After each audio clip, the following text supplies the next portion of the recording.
So Luke's gospel is a political, economic, and I would even say social treatise. In the chapter that we just read, right, Mary sings this song that has really powerful social and political overtones to it. She speaks of this great reversal, if you heard it, what might be called a social or economic or political revolution. To people in Mary's day, there's little question as to what she's talking about. Right? The Jewish people are oppressed by the Roman Empire at this time. But Mary's song envisions a day when another king will demote the powerful and the rich and elevate the poor and the humble. Mary sang in her song that those who are humble and lowly, God has elevated with dignity, and that the hungry God has filled and the rich God has dismissed. So then Luke turns from Mary's song to tell us of a census, right? This is where we normally pick up with our little quaint story. I'm not really going to apologize for actually preaching this text because you never get to, right? On Christmas Eve, you have to keep this quaint, beautiful story intact. So we're going to really look at it as people of faith this morning. So Luke turns from Mary's song to tell us of a census. And the purpose of telling us of the census was to make sure that we understood the political realities of her day. This political background, it's not incidental. It's crucial to the story, right? Conquering nations in the ancient world worked in various ways. Some brutally destroyed and plundered the nations that they conquered. Some others conquered people as slaves or servants, made them their slaves. Other empires allowed the people to remain on their land and work just like they always did on their land. But the big change was now they had to pay taxes for their own land, right? So first Luke has Mary speak of this political upheaval, and then Luke turns to the political realities, and then Luke turns to a hillside with some shepherds, right? That's really within like 8 verses, all of that happens.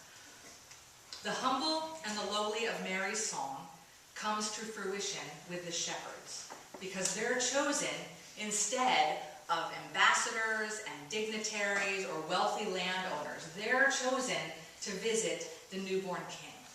And so I want us this morning to engage in what's called bibliodrama. It is what it sounds like. Bibliodrama is a technique used to create midrash, right? So midrash, if you don't know, is the method of interpreting the scriptures beyond the legal and moral lessons, right? It's a practice of Judaism, midrash. Midrash fills in all the gaps so that we can see more of the story, right? This is what an old Jewish commentary said. That the Bible stories are composed of black and white fire. The black fire is seen in the form of the printed word or the handwritten word on a page. The white fire is found in the spaces between all of the black fire, right?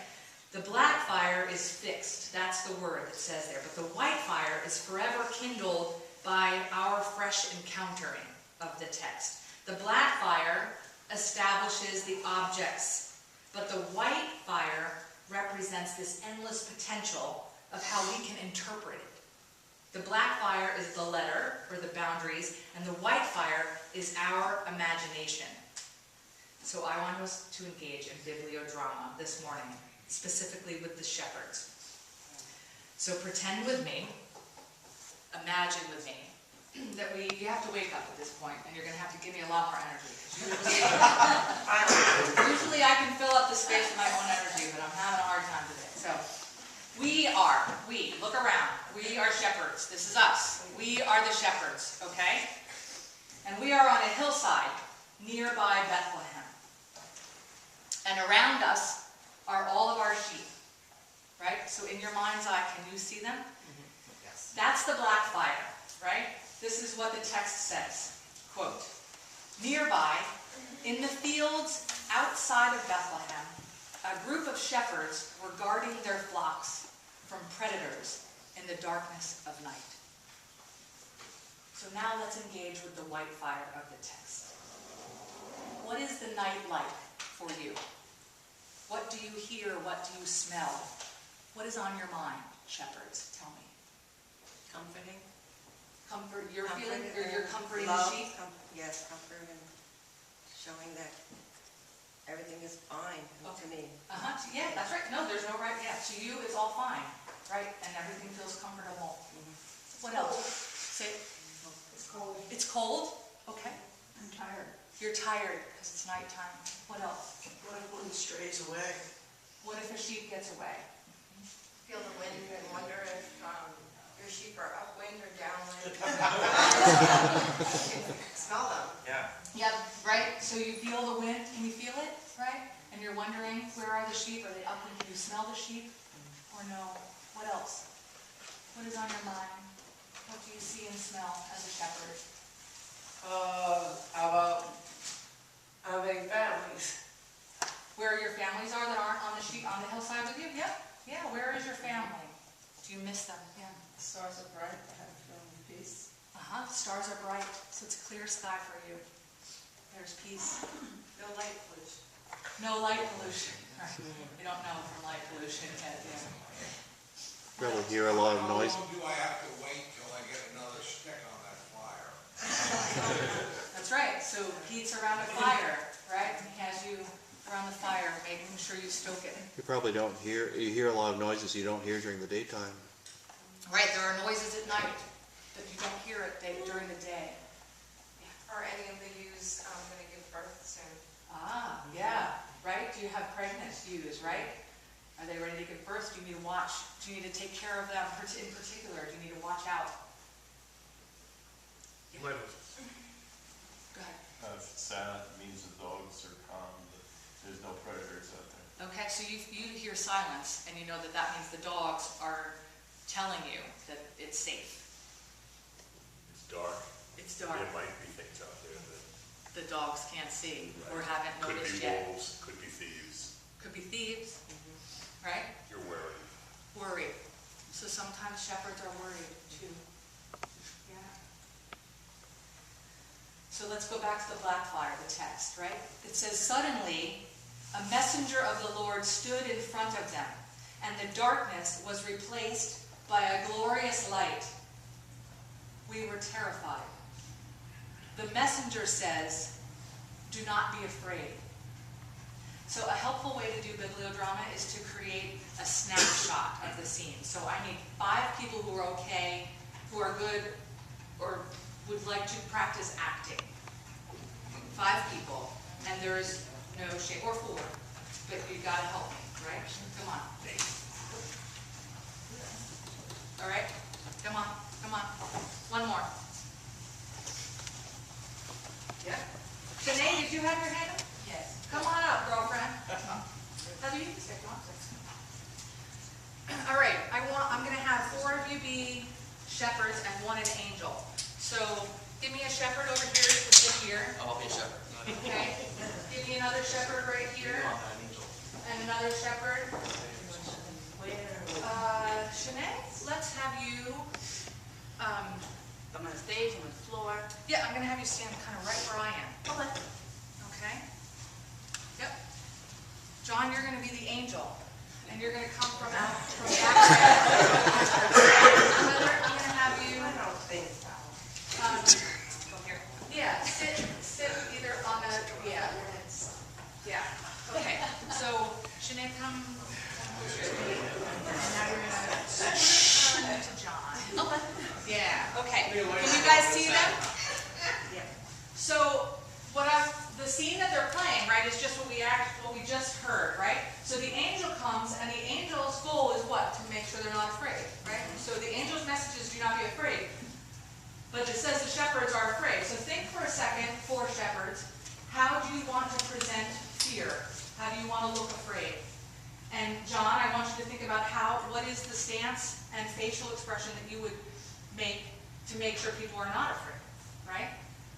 And so I'm going to say go at some point, and then I'm going to say hold it. And you're going to hold your stance so everyone can see it just for like 3 seconds. Okay? You guys ready? You know what you want to do? Ready. You're ready? Yeah? Yeah. All right. Yes. Go. Hold it.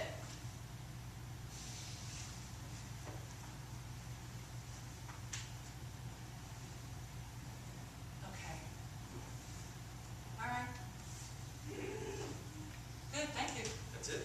Yeah, you want to try it again. So I want you to give me a, like, I want John to, like, what do you, did I need to let you get into it a little bit? Okay, by the time I say hold, I want you to have your stance of being either afraid or telling them you're not, don't be afraid, okay? So on the count of 3, make that face. With more than your face, I need to see movement, okay? So, ready? 1, 2, 3. Hold it.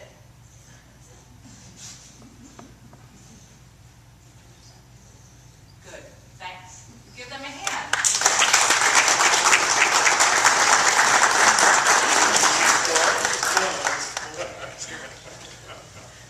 Where? Where's that? Where's the squirrel? Right, it's a good thing to think, like, how would you enact it, right? Okay, so the angels, blah, blah, blah, back to the black fire. It says, listen, I bring good news, news of great joy, news that will affect all people everywhere. Today, in the city of David, a liberator has been born for you. He is the promised anointed one, the supreme authority. You will know you have found him when you see a baby wrapped in a blanket, lying in a feeding trough. At that moment, the first messenger was joined with thousands of other messengers, a vast heavenly choir. They praised God, saying, to the highest heights of the universe, glory to God, and on earth, peace among all people who bring pleasure to God. And so again, the white fire. We've just heard this message from the angel. What are you thinking, shepherds? What do you want to say to one another? What the heck? Yeah, what just happened? Did that just happen?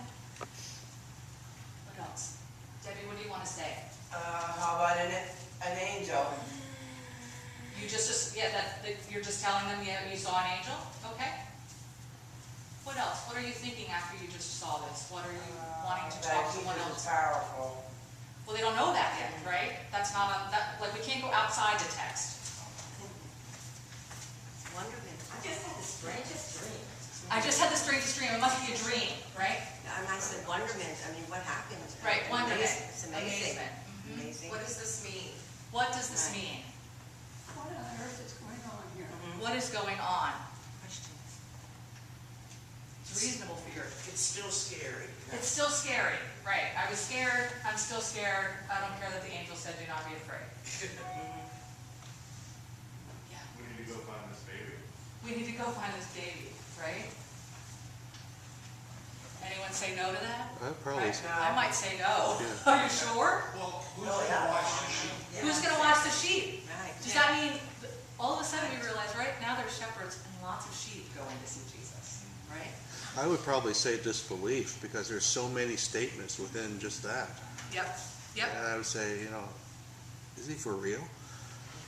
Yeah, is this angel for real? Yeah. So back to the text. It says, let's rush down to Bethlehem right now. Let's see what's happening. Let's experience what the Lord has told us. So they ran into town, and eventually they found Mary and Joseph and the baby lying in a feeding trough. What do you see? What does the scene look like to you? What are you noticing? What do you hear? What do you smell? Yeah. A manger. And The animals? animal smell and the... Uh-huh. What A else? donkey.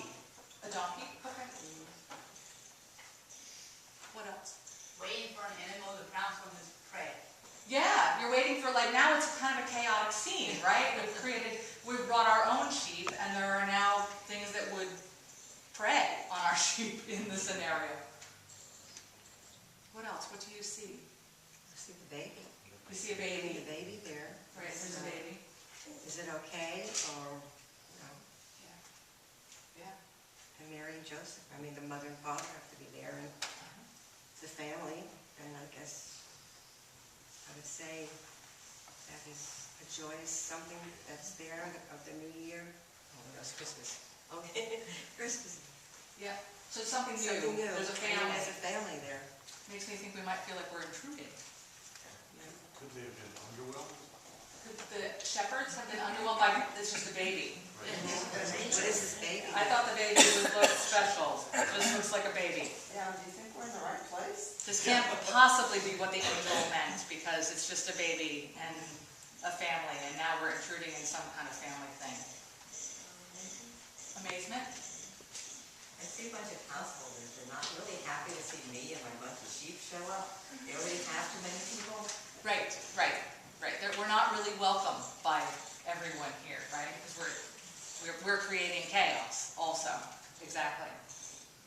So let me finish the text. It says, after they saw the baby, they spread the story of what they had experienced and what had been said to them about the baby. Everyone who heard their story couldn't stop thinking about its meaning. So think about what you have experienced as being shepherds this morning.